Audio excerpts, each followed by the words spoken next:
Yo la verdad que cuando hablé con Alfredo, pues enseguida me pareció que era una iniciativa muy necesaria, muy importante. Además, particularmente yo pues estaba en un momento donde, bueno, veía que las cosas no iban bien, ¿no? En cierto modo, y que estábamos perdiendo oportunidades muy importantes de cambiar cosas, ¿no? O sea que estoy encantada de estar aquí. Creo que salvo Jane no hay más ilustres juristas, ¿no? Que a los organizadores sí les digo que dejar a la abogada para el final del segundo día, no sé yo si es una idea muy buena, pero intentaré pues que la cosa sea leve, ¿no? También quería decirles que una, aparte ya de profesora universitaria, investigadora, es madre. Yo estoy conmovida, entonces intentaré, ¿no?, sobreponerme. Yo además he sido madre en una UCI neonatal, he sido madre de 7 hijos, tengo 3, perdí 4, o sea, todas las variantes de las que hemos hablado esta mañana, pues las he vivido. Entonces, para que luego digan que los abogados no tenemos sentimientos, sí que los tenemos. Y la otra cosa que quiero decir es que voy a hablar del reconocimiento jurídico del sujeto del cuidado perinatal, pero hay tantísimos temas desde el punto de vista jurídico que rodean los cuidados perinatales que me ha costado mucho decidirme por uno de ellos. Realmente vosotros lo viviréis en vuestro día a día como un castigo, una penitencia, ¿no?, la invasión del derecho en muchos ámbitos donde antes pues, las reglas deontológicas de la propia medicina eran el logos, ¿no?, y de pronto, ¿no?, pues, aparecen normas jurídicas por todas partes, y eso significa pues, que realmente pues, los juristas tenemos mucho que decir, ¿no? Sin embargo, elegí este tema porque, bueno, en primer lugar, después de leer pues, lo que nos envió Belén, de don Víctor y Alfredo, y pues ¿no?, yo me vine arriba, yo dije, aquí hay que pensar, ¿no?, hay que ser creativos, hay que pensar a lo grande y plantear propuestas, ¿no? Entonces también tiene un poco que ver con eso, ¿no?, la elección del tema, y luego porque ha salido esta mañana, lo ha mencionado también Lourdes en su intervención al final, queremos el reconocimiento de los cuidados perinatales como un derecho, pensamos que es algo debido, y nos encontramos con un problema muy grande, y es que no se puede articular jurídicamente así mientras el parto signifique una línea divisoria radical desde el punto de vista jurídico, porque tú antes del parto no tienes un sujeto de derecho, después sí. Entonces, claro, el concepto perinatal es que a nosotros no nos cuadra, no existe, ¿no? No lo podemos, ¿no? Un abogado preguntaría cuáles son los plazos de perinatal, lo primero, ¿no? Pero no solamente por eso, sino porque realmente hoy por hoy no lo podemos construir jurídicamente.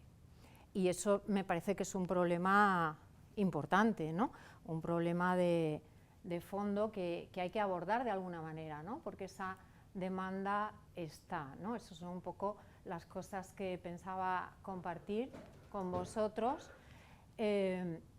Lo primero, como os decía, el problema de la relevancia jurídica del parto, que es que yo no sé cómo lo veis vosotros, imagino que como yo, o sea, esto es una cosa que tenía sentido en el derecho romano, pero ya, o sea, a estas alturas de la vida sigue siendo tan importante el parto, cuando estamos viendo toda la evolución del embrión al feto y podemos verle la cara y ya sabemos antes de nacer si se parece al padre o a la madre, ¿no? O sea, no tiene mucho sentido realmente. Me acordé de ese vídeo del Magical Birth Canal, que es muy divertido, hace muchos años de esta campaña, pero se ve ahí un poco mal, ¿no? Pero ¿no? Ese es el canal del parto, es muy simpático, yo lo uso con los alumnos mucho, ¿no? Para reflexionar un poco sobre este tema, que algo tan importante como la atribución de personalidad jurídica dependa de un hecho que no tiene hoy día tanta relevancia, ¿no? Que digo, desde el punto de vista de la identificación de alguien como un ser humano, ¿no? Antes, pues efectivamente, nuestro Código Civil español decía para la adquisición de la personalidad jurídica hace falta el desprendimiento completo del claustro materno y tener figura humana, porque yo qué sé, ¿no? ¿no? Si aquello podía no tener figura humana, ¿no? Lo que obviamente pues son reminiscencias, ¿no? De otros momentos históricos donde pues uno igual no estaba muy seguro de lo que había por allí dentro, ¿no? Pero ahora ese planteamiento no tiene ningún sentido, ¿no? Entonces ahí en el vídeo empieza not a person, not a person, a person, ¿no? Cuando sale ya de él, dice, por fin, una persona. Esto obviamente es muy científico, ¿no? Entonces, es importante también entender lo que es la personalidad jurídica, el reconocimiento de alguien como una persona en sentido jurídico. La percha que tienen ahí es que es la imagen, yo creo, más clara. La personalidad jurídica es la percha de lo que cuelgan los derechos y las obligaciones, es el centro de imputación de derechos y obligaciones. Si uno no tiene personalidad jurídica, no tiene ni derechos ni deberes, no carece de régimen jurídico. Lo que significa pues muchísimo más que la capacidad jurídica o la capacidad de obrar, incluye el nombre, la nacionalidad y bueno, pues lo que significa existir en términos propiamente jurídicos. Todo eso depende de que el derecho te considere o no una persona. Voy a hablar sobre todo del derecho español, pero es el panorama europeo en general. Y bueno, y aquí pues el Código Civil argentino sí habla de persona por nacer, pero luego al final la incapacita de forma absoluta, o sea que, bueno, a efectos prácticos la situación es un poco parecida en todas partes, ¿no? En ese contexto, pues tenemos todo el movimiento del que hablaba José Manuel esta mañana, que dio lugar a la reforma de la ley del registro civil en España. Esa frase, no es un feto, es mi hija, que también, ¿no? Pues ha sonado esta mañana, es de una madre que tuvo que inscribir a su hija como feto femenino de Noelia Sánchez, que es como se inscribía antes de la reforma, que es de 2011, a los niños que nacían muertos o morían morían durante el parto o dentro del útero. O también a aquellos que nacían vivos pero fallecían antes de las 24 horas. Y lo que ese texto que dice lo que estamos pidiendo no es un mero formalismo legal que se reduce a poner un nombre, sino que nosotros amamos a nuestros bebés, queremos un tratamiento legal digno que pasa ineludiblemente por el que se considere a nuestros hijos la condición de humanidad, el reconocimiento de que son seres humanos. Esto fue forma parte del manifiesto de lo que luego se conoció como la Reforma Amanda, pues fueron unos papás, ¿no? Había otros precedentes también, los papás de UMA, que hicieron luego la fundación esta de UMA Manita, y bueno, pues padres que habían tenido este tipo de pérdidas, que trabajaron mucho, que empujaron mucho por la posibilidad, por lo menos, de poner nombre a sus hijos y de darle sepultura, que también pues, es algo importante que no es viable cuando uno no ha nacido, pues no se muere, ¿no? Técnicamente, ¿no? Incluso realmente se habla en estos casos de fallecimiento porque morirse, se mueren las personas en sentido jurídico, ¿no? Entonces todo este movimiento social condujo a la modificación de la ley del registro civil que permite dar nombre a los niños que nacen después de los 6 meses de gestación, entre los 6 meses, de los 6 meses en adelante, o que pesan más, creo que son 500 gramos también, y también elimina el requisito de las 24 horas desprendido del claustro materno, de forma que ahora basta con nacer vivo, aunque te mueras enseguida, para adquirir, aunque sea instantáneamente, la condición de persona en sentido jurídico. Basta nacer. Entonces tenemos como dos situaciones, ¿no? Los niños que nacen y fallecen inmediatamente, esos son personas en sentido jurídico. De hecho, la ley establece un plazo que creo que termina en julio del año que viene para que todos los padres que quieran pues puedan inscribir a sus hijos en el registro general, ¿no? En el normal. Y para los niños que nacen sin vida, que mueren en el útero, se ha creado un registro que no tiene ningún sentido jurídico práctico, más allá del simbólico, que es muy importante, donde pueden inscribirse. No forma parte del registro civil normal porque no son personas. Y luego entraremos en esto, ¿no? Realmente no es un derecho de ellos, de los niños, es un derecho de los padres a dar nombre a esos hijos, lo que es importante desde el punto de vista jurídico. Luego, años después, llegó al Tribunal Constitucional este caso, no sé si habéis oído hablar de él. Nerea es un nombre ficticio, no es el nombre de la señora. Esta señora fue amparada por el Tribunal Constitucional por violación de su derecho al honor en el sentido de vida privada, etc., ¿no? Y lo que ocurrió fue que ella tuvo un diagnóstico de una anomalía grave en su hijo y decidió abortarlo. Entonces lo abortó voluntariamente dentro de los plazos legales y después solicitó el cuerpo para enterrarlo y despedirse de él en una ceremonia civil junto con su pareja. Entonces el hospital le dijo que no, que eso no era posible. Ella recurrió y entonces la jueza que vio el caso en primera instancia tampoco le dio la razón. Y porque veas que todos tenemos sesgos, ¿no? Uno puede tener la opinión que tenga sobre la cuestión del aborto, pero ella no había hecho nada ilegal.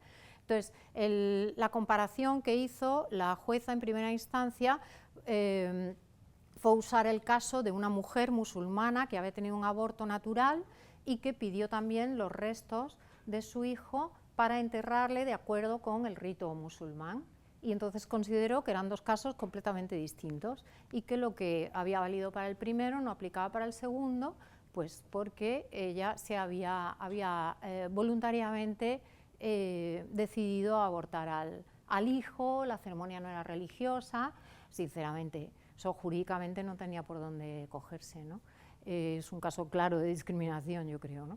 Y finalmente el Tribunal Constitucional la ampara. Con lo que pues también implicaba, ¿no?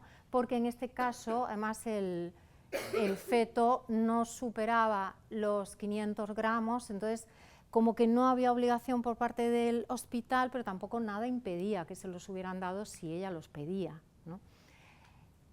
Y también la jurisprudencia en sede penal pues ha ido ahí también avanzando, estableciendo una cosa un poco curiosa que yo no sé cómo encajarlo del todo, y es que desde el punto de vista penal se entiende que el estado fetal finaliza cuando el parto empieza, con lo cual la muerte, claro, tú dices, entonces ¿qué eres, no? Mientras estás naciendo, porque persona, no, tampoco, ¿no? Pero en cambio tu muerte puede considerarse homicidio, no delito de lesiones al feto o de aborto, ¿no? Que son cosas diferentes. Lo que, oye, muestra ahí pues una cierta, ¿no?, sensibilidad diferente, ¿no? Entonces, toda esta situación contrasta pues con otras normativas y case law, jurisprudencia, que nos hacen encontrarnos con un contexto súper paradójico, en el que vemos, por una parte, una tendencia a la humanización ¿no?, que han liderado pues todas estas familias con muerte perinatal. Por otra parte, vemos que todo eso convive con una gran desprotección del no nacido.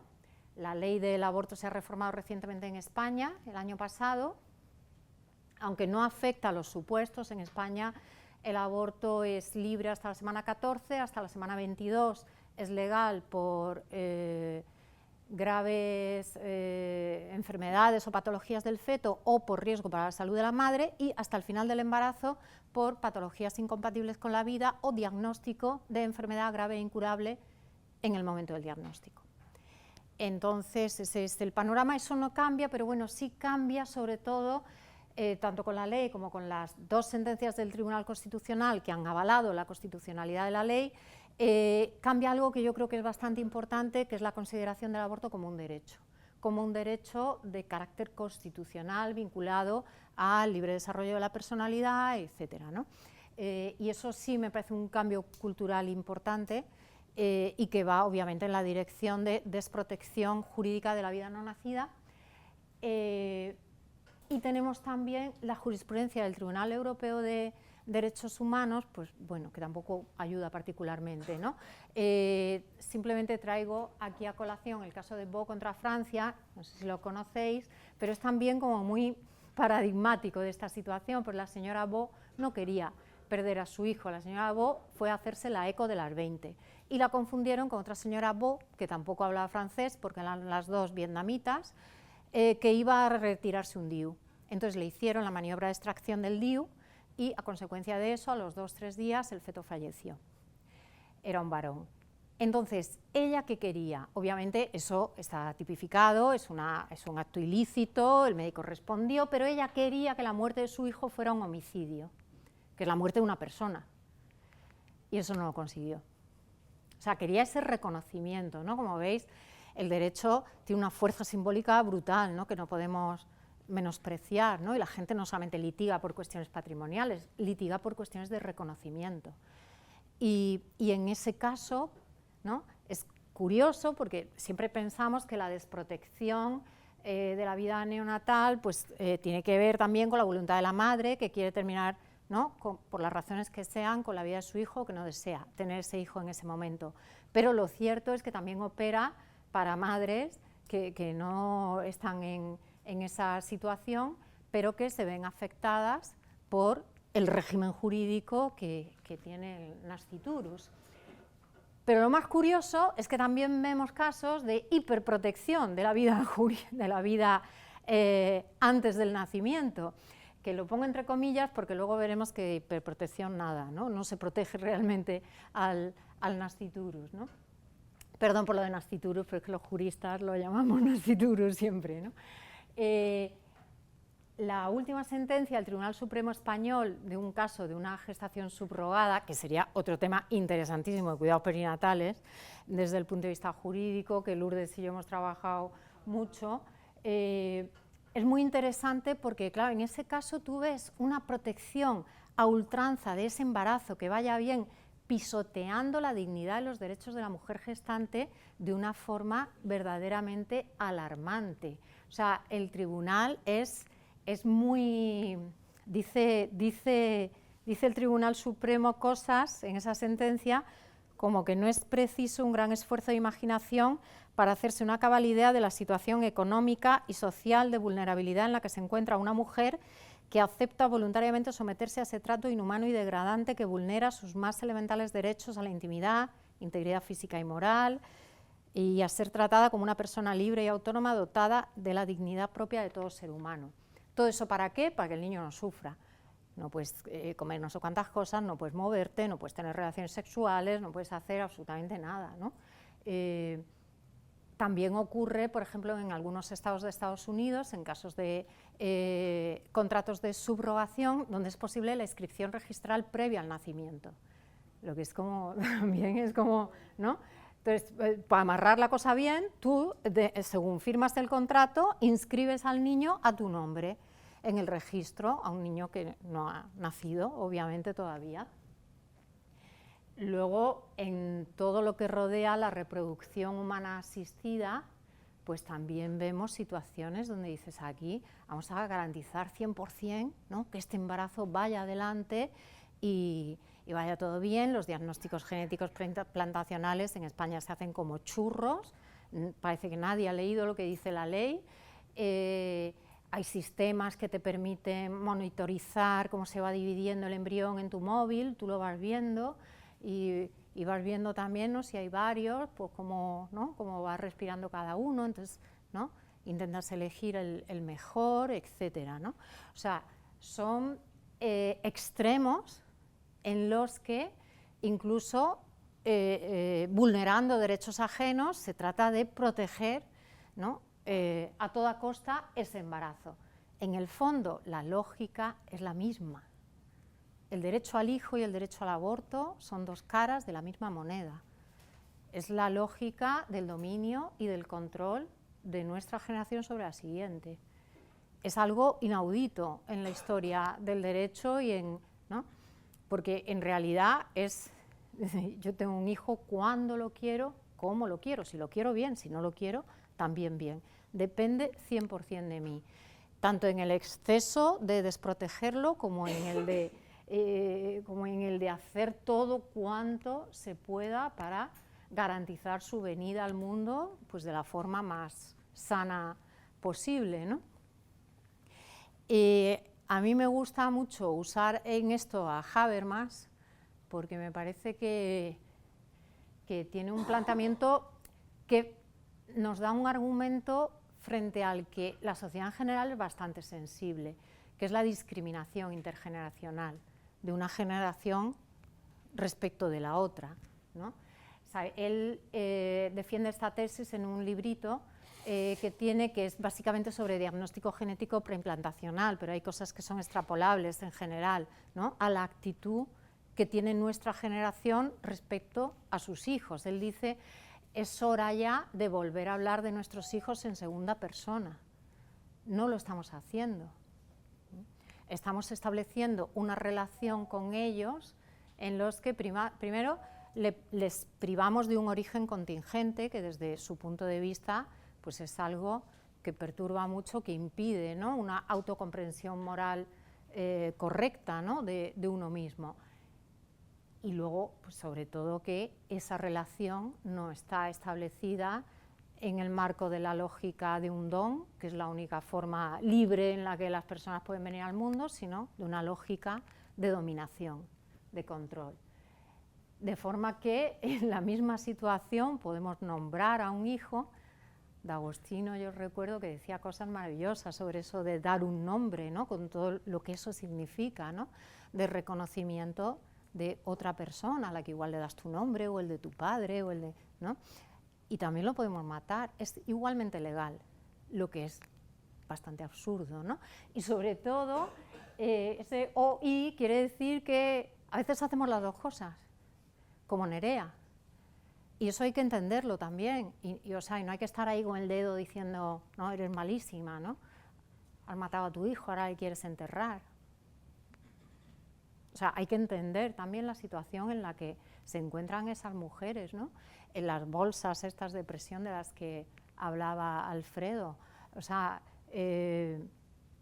no todo es sencillo, blanco, negro, malos, buenos, ¿no?, sino que realmente muchas mujeres, como tú también lo has comentado antes, ¿no?, se ven en esa contradicción, en esa paradoja en sus propias vidas, ¿no? Y el mismo hijo que han abortado voluntariamente, pues también para ellos es un hijo, ¿no? No significa que ese reconocimiento, lo que quiero decir es que al principio cuando, ¿no?, veíamos la actitud de estas madres que habían perdido a sus hijos de forma natural e involuntaria, no son las únicas que les sienten como hijos, ¿no? No es incompatible, tal y como está el panorama, desgraciadamente, la decisión de interrumpir el embarazo cuando hay una patología grave, cuando hay una situación de incompatibilidad con la vida, con ese reconocimiento del otro como un hijo, lo que es devastador, ¿no?, para una mujer, ¿no?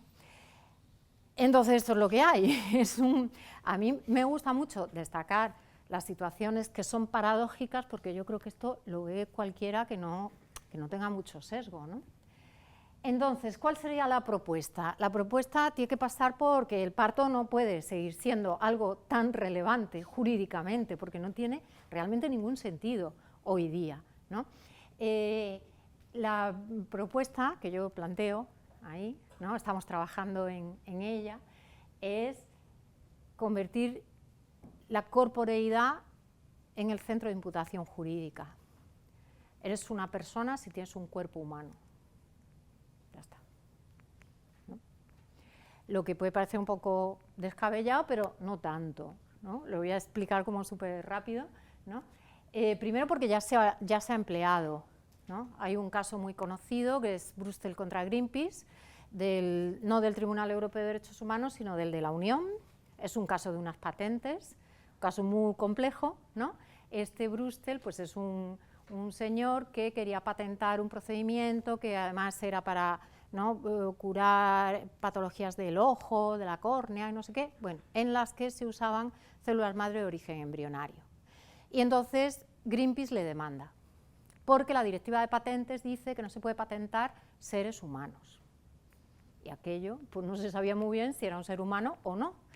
Entonces, menos mal que le demandó Greenpeace, porque si le llega a demandar la parroquia de enfrente, la hemos liado, ¿no? Pero como fue Greenpeace, pues la cosa fue adelante y lo ganaron. Entonces, el juez que tuvo que entender del caso dijo, pues yo qué sé, ¿no? Cuando un juez no sabe bien cómo tiene que interpretar una norma, pues los sistemas son distintos, pero siempre pregunta al juez más importante, ¿no? En nuestro país se llama cuestión de constitucionalidad y se llama cuestión prejudicial. Entonces le echa la pelota al Tribunal de la Curia, del Tribunal de Justicia de la Unión Europea. Dice, pues ahora tú interpreta qué significa un embrión humano, qué significa un ser humano, a efectos de la directiva de patentes. Y entonces ahí el abogado general, Isbot, hizo una argumentación muy inteligente, en la que básicamente lo que dijo es que un ser humano es un cuerpo humano. Y entonces una célula totipotente es un cuerpo humano, es un ser humano, ¿no? Lo que pasa es que luego esto pues era derecho de patentes y claro, no aplicaba al régimen jurídico del no nacido, ¿no? Y aquello pues intentamos por todos los medios que sí, pero al final fue que no, ¿no? De hecho se sigue financiando este tipo de investigación, aunque no es patentable, ¿no? O sea, bueno. Entonces, es un argumento que ya ha demostrado que puede tener cierta viabilidad. Luego hay otra cuestión que también es importante como antecedente jurídico, que tiene que ver con la Convención de Derechos de las Personas con Discapacidad. ¿Qué diréis? ¿Esto qué tiene que ver? Pues tiene que ver porque en esa convención se ha puesto muy de manifiesto la idea de la capacidad jurídica como derecho humano. Y por eso las personas con discapacidad no pueden verse privadas ni de la capacidad jurídica ni de la capacidad de obrar. En España le hemos implementado la convención hace poco, de modo que se ha eliminado la tutela de los mayores de edad. Sí, es una ley polémica, pero es un argumento que ha aprendido con una facilidad tremenda. Dice, hombre, pues si es un derecho humano que tiene que tener todo el mundo, ¿no? Pues no, es fácil entender que pertenezca a los humanos, ¿no? Y ni siquiera a las personas en sentido jurídico.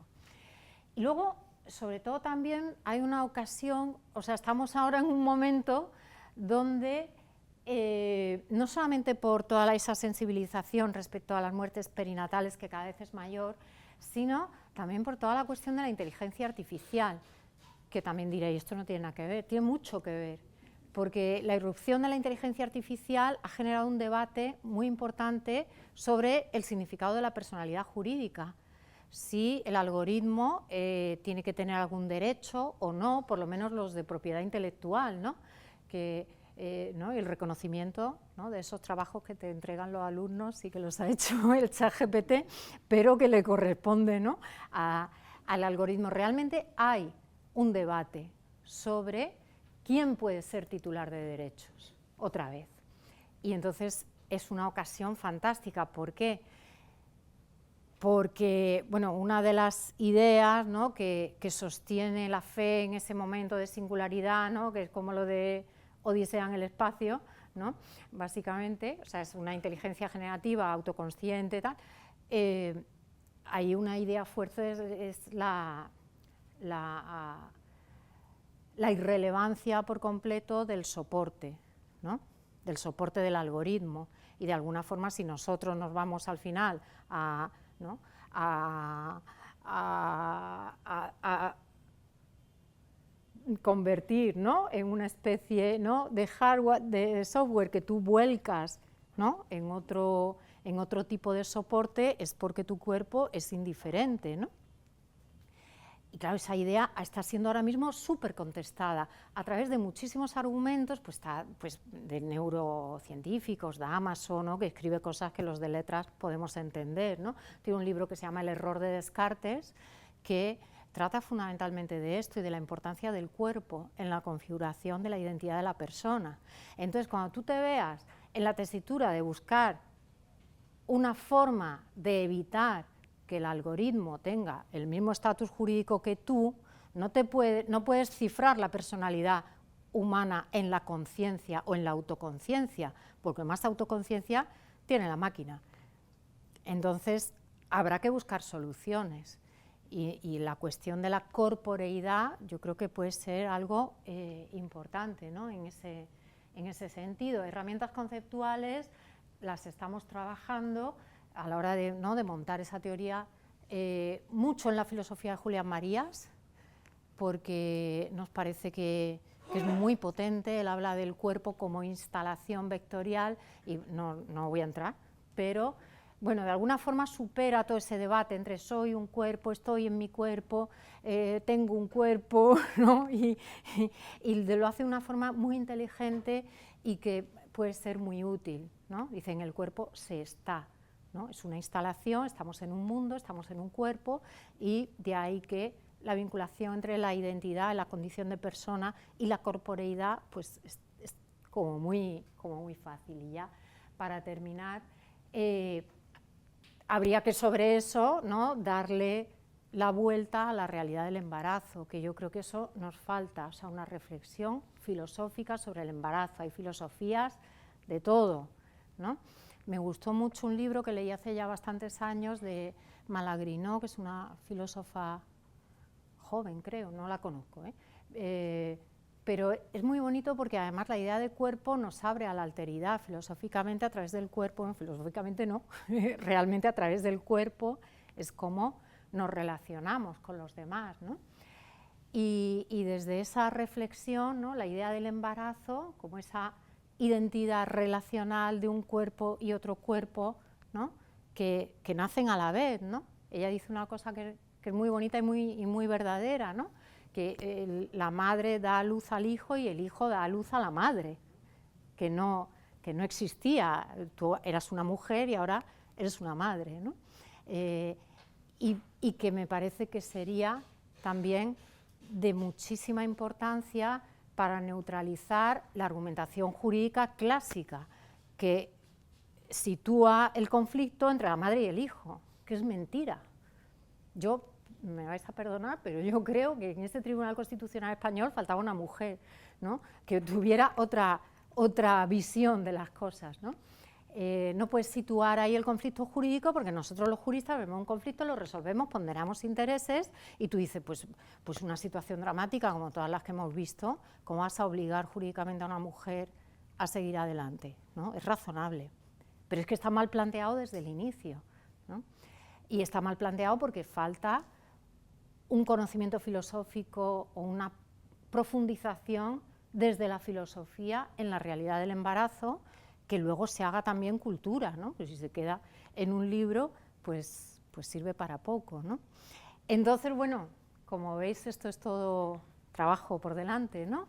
Y simplemente una propuesta de investigación que luego, pues a la hora de la transferencia ya es otro problema, ¿no? Pero en cualquier caso, ya con esto termino, ahí a la hora de, ¿no?, de que esto impacte en la sociedad o tenga alguna posibilidad de convertirse en un cambio legal efectivo, ya entran otro tipo de consideraciones completamente distintas, de oportunidad, de identificación de los actores, que todavía no sabemos cuáles pueden ser, ¿no?, de escucha, de atención, de cuáles son las necesidades, cuáles son los argumentos que pueden cuajar, ¿no?, en problemas reales de las personas.